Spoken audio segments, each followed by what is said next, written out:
This is a guest essay by Emily Yaffe, a writer and Jewish educator.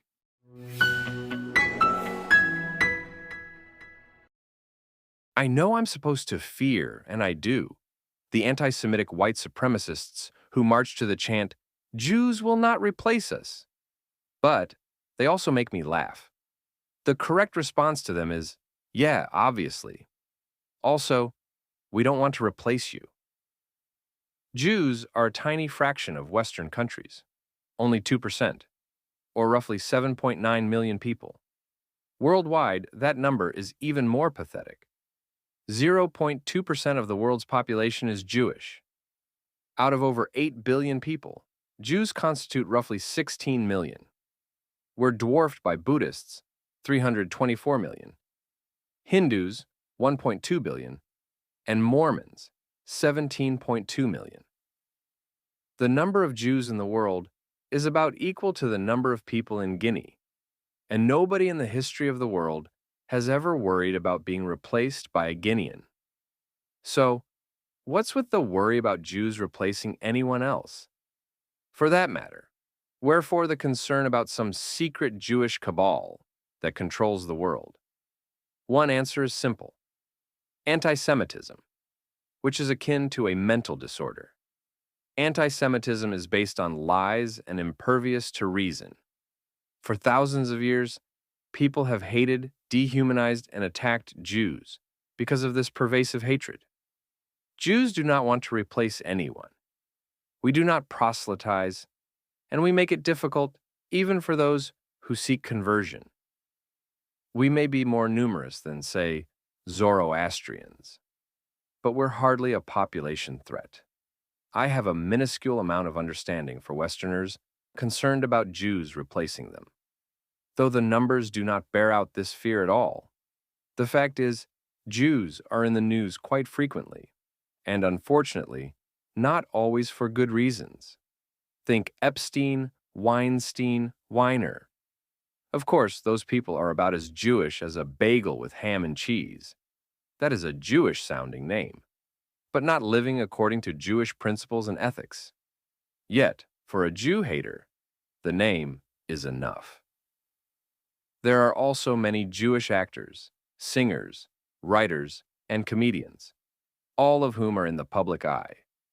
Jewish characters are portrayed, not always flatteringly, in TV shows and movies.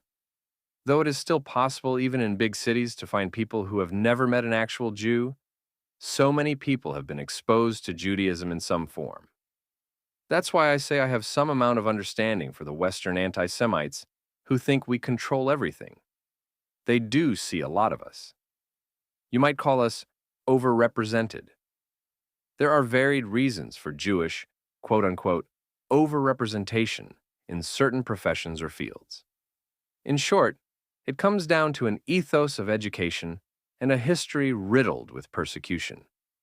However, there is a new philosophical reason for the hatred towards, quote-unquote, outsized Jewish presence in certain fields. You may have noticed that I put the terms overrepresented and outsized in quotes. That's because I think those terms are inherently flawed.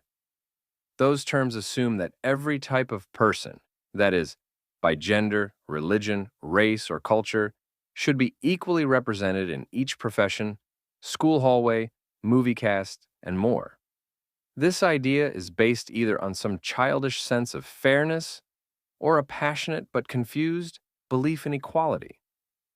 Jews are not the only ones who face backlash for being overrepresented in certain arenas. Whenever we hear there should be more X in this field, then the understanding is that Y is overrepresented. It could be white males in C-suite positions or Asians on college campuses. Interesting that we never hear that black men are overrepresented in the National Football League. It would be incredibly wrong and logistically impossible to force some system of parity wherein each race, gender, culture, and religion were proportionally represented. Imagine we needed 500 Laotian ballet dancers, but could only find 20 who were interested in pursuing that field. Do we force 480 other Laotians to do ballet? telling them it's in their best interest because they are quote-unquote underrepresented, and they'll give hope to all the little Laotian boys and girls who never thought they could become ballerinas? Or do we allow people, based on their own talents, interests, background, and dreams, to decide what to do with their lives, even if that means numbers are unequal? If the picture I painted sounds ridiculous, it should, but that must be the logical conclusion for those who expect there to be some level of proportional representation in the world. Is it the entire world, or only Western countries which have diverse populations that expect this? Do Japanese or Azerbaijanis or Eritreans assume proportional, diverse representation across various professions, schools, and other aspects of life? In addition to the cruelty of enforcing such a world, the idea of proportional or equitable representation takes into account only one aspect of a person. Maybe Jews are quote-unquote overrepresented in Hollywood, but maybe left-handers are proportionally represented. Maybe the correct number of plumbers are introverts, and a proportional number of doctors hate cilantro. Who decides which aspect of a person is the part that warrants representation? Certainly, basing policy on people's talents and wants makes more sense than something as trivial as the color of their skin. While anti-Semitism has deeper causes, this philosophy of so-called equal representation fans the flames, providing a seemingly legitimate cover-up for Jew hatred.